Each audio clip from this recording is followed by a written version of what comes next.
Casey, last week you talked about having a rough week and how you were laying in bed thinking about, oh, if I just had 2 beers, I could go to sleep and everything else. And I think sometimes that in my family, you could see that happening with it's a different Band-Aid. individuals. It's a quick fix. It is. It's a really quick fix to either just to quickly forget a problem or just escape reality for a couple And if hours. a person has ever been depressed or if you've ever had real anxiety, that's so miserable. You do whatever you can to get away from that. There's no blame involved when a person wants to reach for something that takes that away. The problem is every time you do that, you dig your hole a little deeper, and then pretty soon you find you're stuck. Yeah. Boyd, I want to talk a little bit about your relationship with your wife. Yeah. Because you said that it was putting strains on your relationship. Yeah. Was it were you guys on the same page with helping your daughter, or did you guys fight about what you should do with your daughter? I think we were on the same page that we wanted to help her, but I don't know that there was always agreement on how to help her. Addiction for my wife is very foreign. On her side of the family, at least as far as we know, hasn't really been a problem. She didn't grow up around it. She didn't, never knew anybody who was an alcoholic or an addict. And so for her, it was just a really hard disease to understand, right? Really hard for her to understand. My ex-wife was like that. She goes, why can't you just quit? Yes, exactly. What? No, and we would have that conversation where she would say, I don't understand why she can't Which I think quit. is very understandable for a person who's never been exposed to it, but that also perpetuates stereotypes and prejudices. Did your wife have to overcome some of that? Did your wife have some of those feelings like, I wish you'd just knock it off? Yeah. Or get an education. Yeah. I mean, on yes, exactly. the disease. Yeah. No, I mean, my wife is a very black and white person. I live more in the gray area sometimes. And it was, why can't she just give this up? Why can't she just quit? There's no blame that she would have that mentality. Right. And I'm asking the question because I think a lot of people who've come up and talked to me about this podcast have felt like that's changed. Listening to people's stories, that's helped change their mindset. We're all a product of our upbringing to some degree. Right. And if you grow up without any exposure to something, we tend to have misconceptions about it. And I think, addiction is a tremendous example of that, where people grow up with no exposure to it. And so, of course, they have this idea of like, well, you can just stop doing other things. Why can't you just stop doing that? Yes. It's all in your head. You just got to, get it. Mind over matter. Yeah, I agree. Even when bad things would happen to you. Like, for example, my daughter ended up with a lung fungus, a really rare lung fungus that you only get in like a couple places in the United States that she had never been. Okay. And so she had to have surgery, literally have half her lung taken out. Oh, my goodness. Right? And even after that, she goes right back to smoking pot. And my wife was like, the hell? She's... No logic there, right? Right. There's no logic. She just lost half a lung. How can she go back to doing that kind of thing? How can she even think about that? Right. But that's a great example. Right. It's not. A great example. There's no logic involved in there. But I can see both sides of that conversation, because I can see, why wouldn't you do this? Right. And then the other party go, that's how strong the addiction is. Right. That it makes sense that yes, I just had half a lung out, but I need to get high. Yeah. Yes. If there's ever been a time to get high, it's when you lost half a lung. Yeah, and it was a pretty radical surgery, and there was some touch and go moments with that whole thing. And how old was she at that time?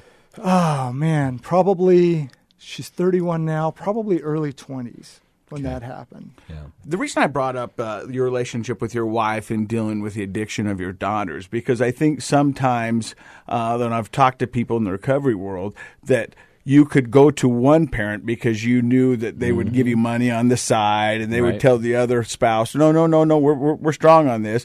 But they were.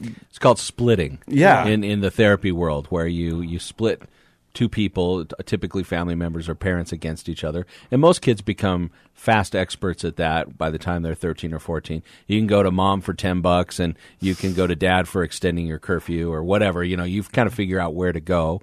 And when that causes problems, if couples don't come together, then it can actually drive a real wedge in the marriage. How did the two of you deal with these differences? There was some of that. The kids played each other off of us, like, just like you say that normally happens. I will tell you, luckily on this issue, and it did evolve over time, right? I was at the beginning of it, I was more of a kids. That's just what kids do. I know you didn't do that. I did. Trying to normalize it a little. Trying to normalize it a little bit, right? But as things became more of a real problem, luckily, that's one area where we just kind of did unite. How important was communication for you guys to get through all of that? How often did the two of you talk about it, and did you ever seek any support as a couple? Yeah,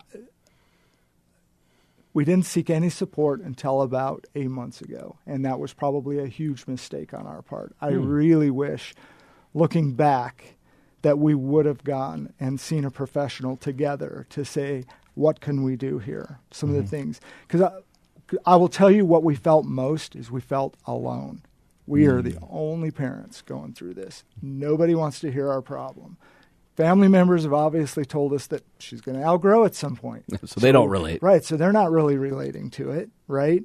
The last thing that your friends wanted to hear about is, your drug-addicted kids, right? Fun dinner date. Yes, exactly, right? And then you start feeling a little bit inadequate when you see friends and stuff and their kids are doing so supposedly great, and you see the wonderful things that they're doing and everything else, and so you fall back into this mode of, okay, I guess we're just not going to talk about it. And then even as a couple, there were times where I felt like we went long periods of time to where we didn't really discuss it. It was the elephant in the room, and we both knew it. Yeah.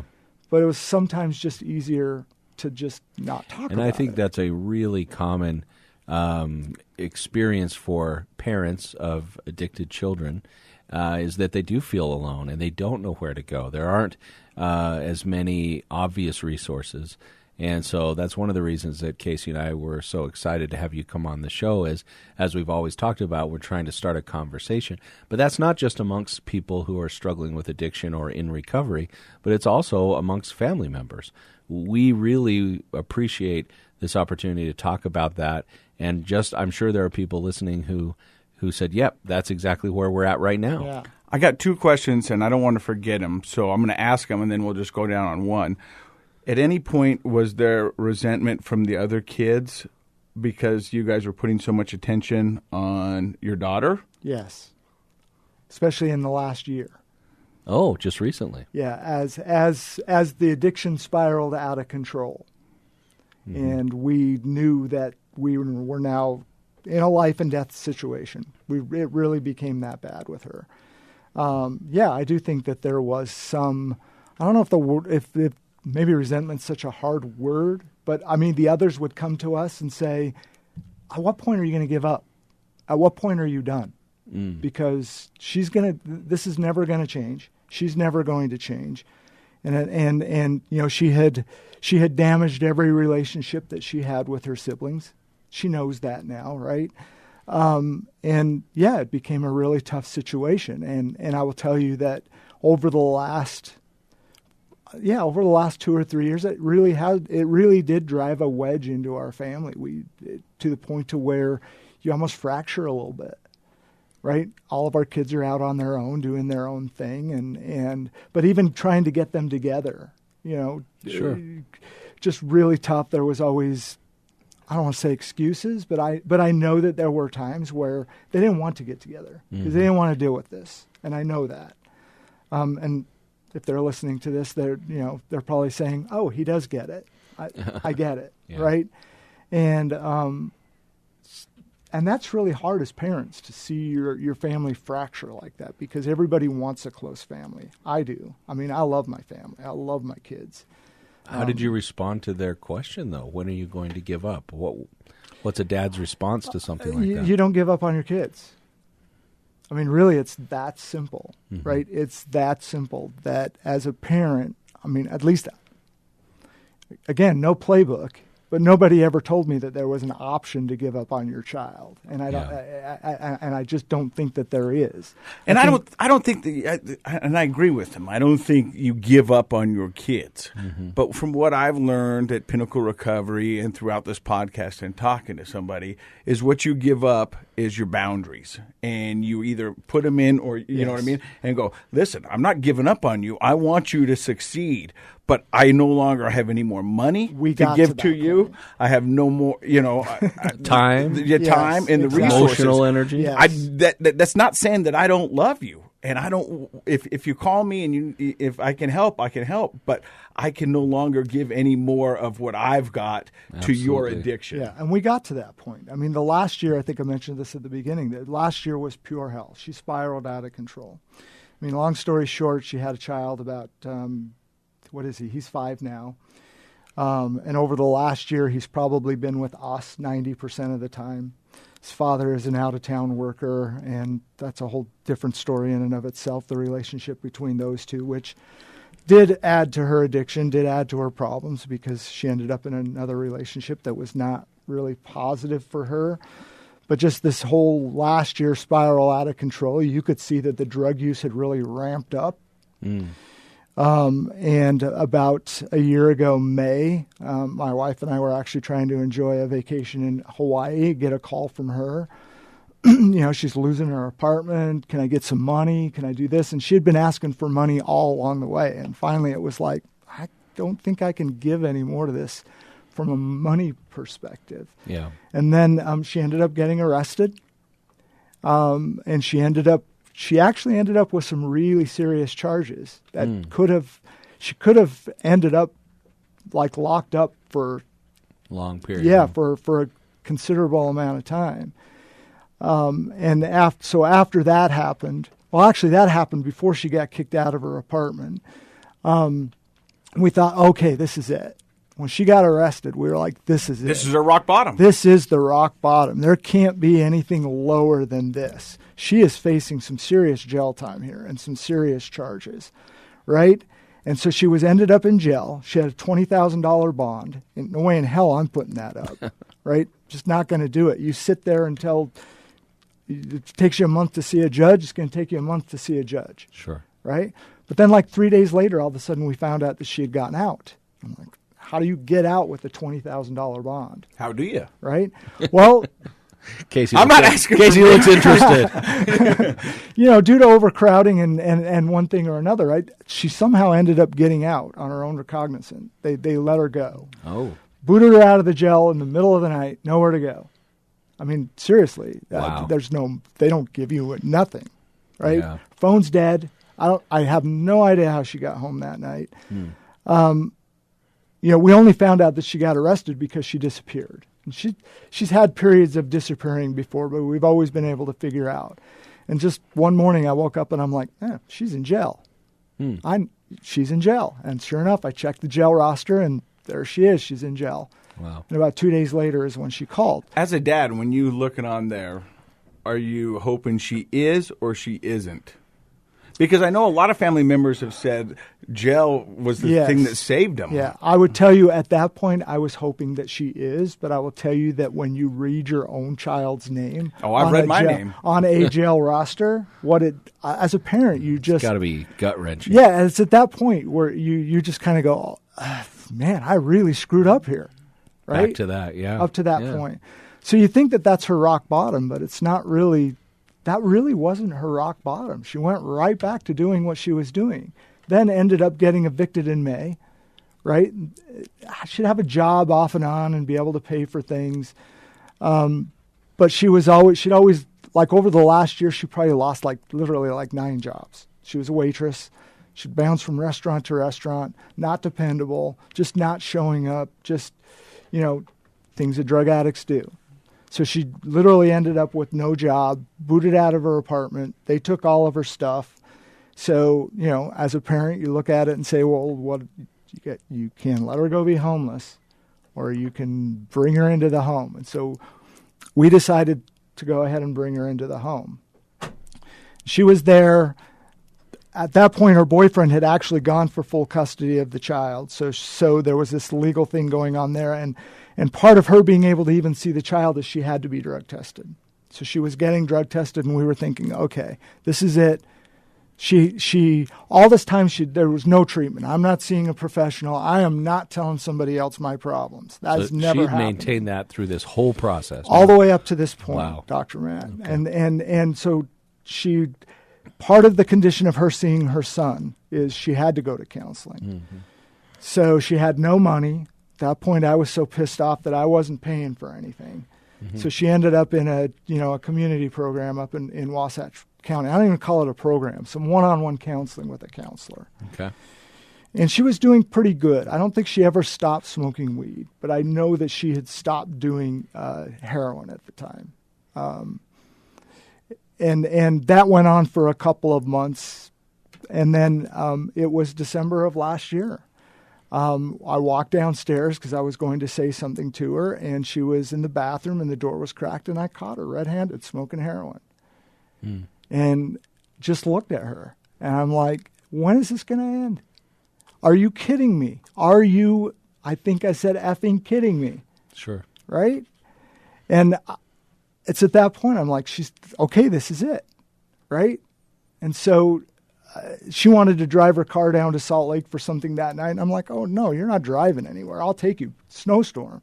Terrible snowstorm that night. Yeah. Right? So I drove her down to Salt Lake, dropped her off or whatever. And we had a long conversation. I'm going to get some help. I'm going to do this. I just need to get through the holidays. I can't leave my son through the holidays. So we thought, okay, this is going to happen. Well, that bled into January. And then early February, it was, okay, we've got to do something here. And it did come down to an ultimatum. And you're saying, at what point do you give up, Casey, from a paying for things, not holding them accountable? That was it. I was done, right? And she had kind of been shopping around at different treatment centers. But sometimes people will use that as a way to buy more time. Yeah, and that's exactly what she was doing. So to come back and go, what are you talking about? I got 3 brochures. Yes. I haven't opened them, but I've got 3 brochures. That is exactly what happened. Hey, I called 2 places today. They're just not for me.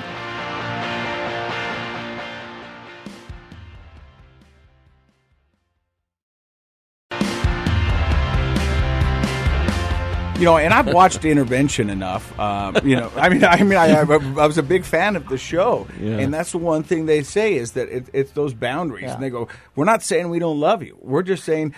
Yes. I think setting the boundary is a way of showing that you love somebody. It's tough love. It's a way of, as a parent, emotional resources, time resources, financial resources all have limits, and by continuing to indulge the addict with that, it runs the risk of wiping out all the resources for the family and really never helping the person at all. Yeah. And so I think, I know myself, I'm a softie as a parent. I don't mind admitting, like, I'm not that hard, tough dad. I'm a softie. And so setting those limits, being faced with, I'm sitting here listening to what you're saying and thinking if I were in that position, I'd get strung along pretty easily. But at some point, you have to set the limits. And it sounds like that's where you were at that night. Yeah, and that's where we were. And what really helped us do that is about September of last year, finally her and I, my wife and I, started really talking about it, we got to do something. If she's not going to do something for herself, we got to do something for us, because this is driving a huge wedge between the two of us, right? But I got to assume, because I don't have kids have gone through this and I have gone through this, there's got to be a little bit of guilt with the parents of going, how can we be happy, and how can we do normal couple things when we've got this elephant? How can we be in Hawaii and have a daughter who's addicted to heroin, who's struggling so bad? Right. There's guilt that you're there, doing that. But, we ended up in a class that I think it's called USARA, mental health thing here in Utah, provides free. And I was amazed that it was free. But anyway, it's basically a kind of a 9-segment program on help the addict. Not only help the addict, but help you understand it.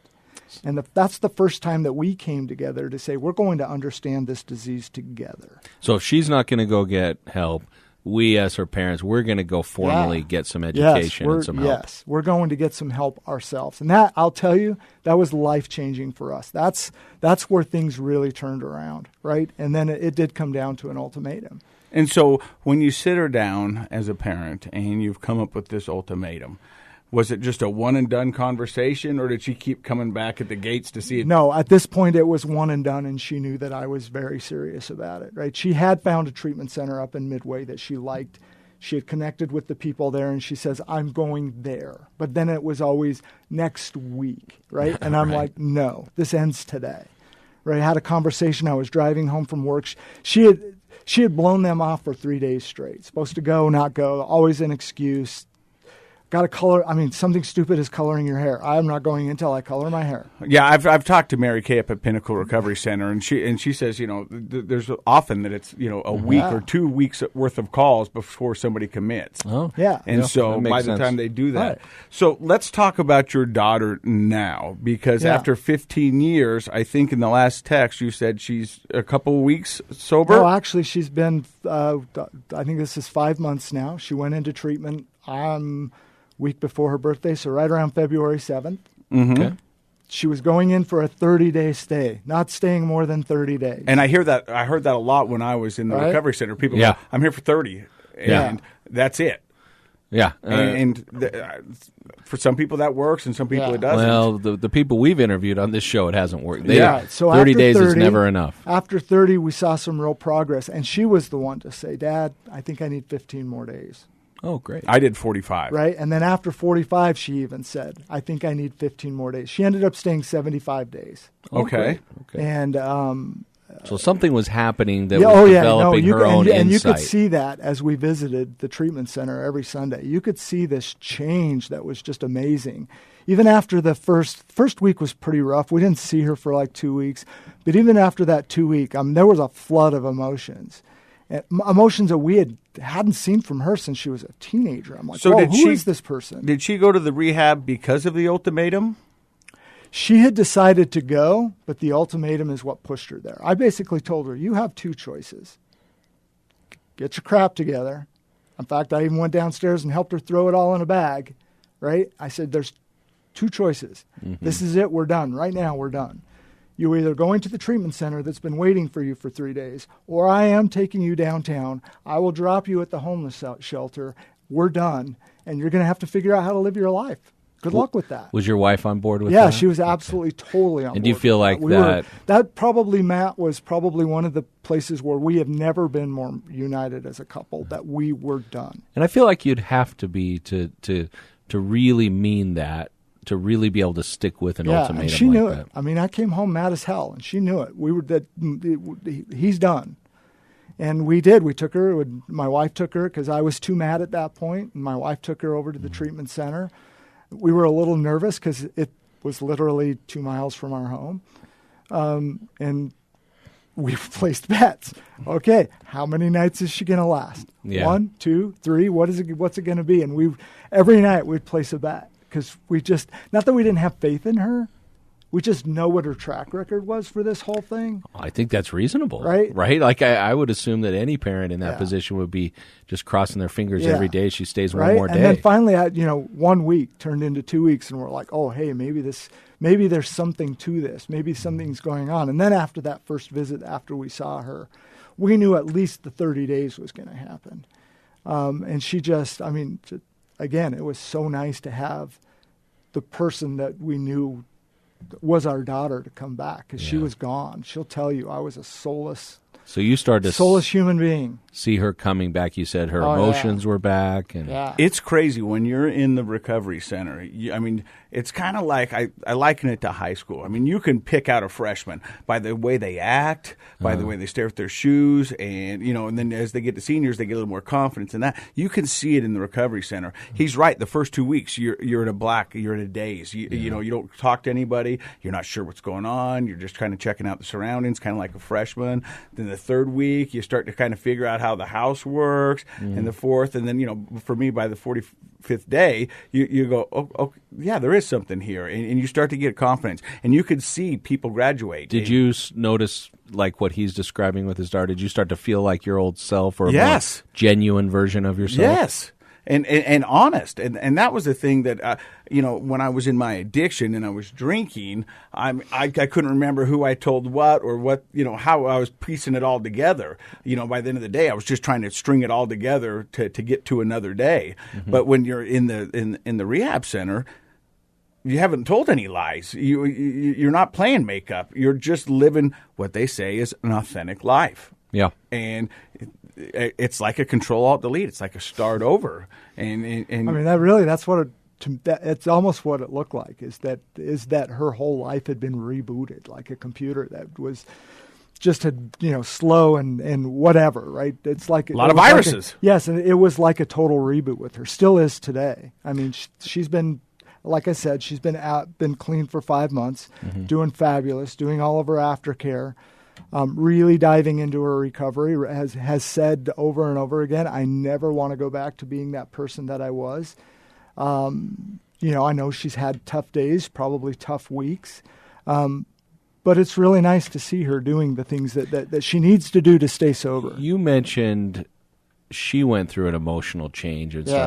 What sort of emotions did you and your wife go through as you went in? It sounded like every Sunday you went in, visited, and you saw this progress. You went from so mad you couldn't drive her to the recovery center. Yeah. Walk me through the emotional process you and your wife went through. Yeah, relief was the first one.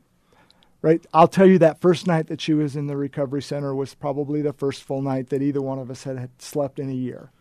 Because you knew she was safe. Yeah, you at least knew that she was safe and she wasn't using. Yeah. At least you didn't think she was. And that's probably the first time that you could have said that to yourself in a long time. Oh yeah, in a very long time, to where you actually felt safe. Because even through all the years of use, sometimes it was out of sight, out of mind, and you didn't think about it as much. But it was always there. Yeah. It's just something that was always there. There's a whole flood of emotions, right? To the point to where it's you see this person and you're like, oh my gosh. In fact, I think I told her after like the third week when we visited her, I said, hey, welcome back. It's so nice to have you back. That must be thrilling as a dad. Yeah, it is. To be able to actually mean that. Yeah. But you've got to still have, or maybe you don't, some walls up. I mean, no, there are still some, right? There's still some. It's you're in right now. You're kind of in a little bit of a constant state of when's the next shoe gonna drop? Sure, right. It hasn't been long, right? Because we, like I said, we got education. We know about relapse, and we know about the triggers and all the things that can happen to an addict. And we know that in fact, we've met some of the friends that she made in the recovery center that she was at. Some of them have been in there 5 times. Yeah, right. Yeah. In fact, I've talked to some of them to say. But I think as humans, we hope for the best and expect the worst. Yeah, I think that optimism is essential to recovery, but setbacks happen with recovery. Yeah. That's the common thread. Talk to us about your other kids. How are they doing right now with her recovery? Better, right? Better. I would tell you that my daughter she's working really hard to mend those fences, but I will tell you that I think my kids have more walls up than my wife and I do right now, because they're really guarded on the situation and saying, we want to get close, we want to love her, we want to put our arms around her and welcome her back. But you can see it with them that there is a little bit of this guardedness, even a word, but sure. For me, it is today. Yeah. But I think as family members and as an addict, you don't really realize that. You want everybody to go, hey, look, like we've talked about before, I'm better, everything's good. Yeah. Just want everybody to take your word for it. Yeah, everybody was good, but they don't want to get hurt again. I mean, your kids, I don't know them, but I got to assume at some point they've sat with their spouses and says, she might be gone forever, and they mourned her already. Yes, I do think that one or two of them that did go through that process. It's hard to come back emotionally when you've gone so far to protect your own feelings, and maybe, like you said, have written off a friend or a sibling or a family member. To see them recovering, boy, that's scary, I think, for probably your kids to go there. So it'll take time. Is there anything going on right now that will help them with that? Well, one of the things that the therapist at the recovery center wants us to get into is to do some family counseling. Yeah. And we're still working on trying to get some of that set up. But I do think that would be really helpful for my family to go through some of that stuff to where we can sort of heal as a family, We're spending a lot more time together than we ever have, which is great. Which It's is awesome. wonderful, yeah. So before we end this, as a father of an addict and what you've gone through, is there anything you could say to anybody out there that might be in a similar situation as you? Any advice? Yeah. The number one thing that I would tell them is you're not alone. You think that you are, but you're not. There are so many parents out there that are struggling with this. And what I would say is what you and Dr. Matt are doing here is great work, right? Let's have a conversation about addiction. Let's destigmatize the whole disease, because there are so many people who don't think it's a disease, that it's a choice. It's not. Yes, it starts with a choice. But nobody wakes up today and says, today I'm going to be a heroin addict. It just doesn't happen, right? And so my advice to them would be, a couple things I've learned through this whole process. Number one is you can't put a price on your child's head. You do what you got to do, right? I mean, we self-funded her recovery program. I can't tell you how many people crawled out of the woodwork to say you're stupid. That's the dumbest thing you can ever do. Do you know about relapse? Do you know that word? Right? You're just going to pay all this money and they're just going to end up back in there. So what if they do? At least as a parent, I can say, I have done everything for my child that I can possibly do to help them through this, right? You don't give up on your children. And again, you're not alone. Get some help, right? Find the programs. There are great programs out there for parents whose children are struggling that will help you as a parent. If you're a single parent, great. It'll help you there. If it's a couple, it will help you What's as a couple. What's the name of the free program you and your wife attended? We went through the SMART program. And I've done the SMART program, and USAR is a great resource as well. Yeah, and their people were so awesome, and we met friends there. There were other parents there. I think that first night we walked in, there were like 5 or 6 3 or 4 sets of parents, and we both looked at each other and finally felt like for the first time, like, oh, hey, and that's important for our here. listeners to know. One of the bits of feedback we've gotten is, people feel like there are these financial barriers to treatment. It's good to know that there are some positive, free, supportive options available. Any last thoughts with Matt? I've maybe made a therapeutic mistake today and over-personalized his story, just because I have a child who's just turned 21 and another who's 18, and I think about, like, how would I handle these things as a father? But maybe that's a good thing to do, is to put yourself in someone else's shoes and think about, how would I handle this situation? Because I love your advice of helping people not feel alone. Feeling alone creates hopelessness, and hopelessness paralyzes action. And so it seems to me that that's one of the most productive bits of advice is you're not alone, and then reach out, get some support and help with others. That'll promote trying is optimistic. Eventually something's going to work. So thank you so much for sharing your story. Yeah, Boyd, thanks for having me. Thanks for being so honest, sharing your story, your daughter's story. On behalf of Project Recovery, tell your daughter congratulations and keep getting it and keep going for it. And we want to say thank you for everybody who downloads this podcast, everybody who rates it, reviews it, shares it. We really do just want to start a conversation. So if you know somebody who needs some help, have them do what I did, call Project Recovery or Pinnacle Recovery, and say thank you from the bottom of my heart. I really do appreciate it all. And this is a KSL podcast.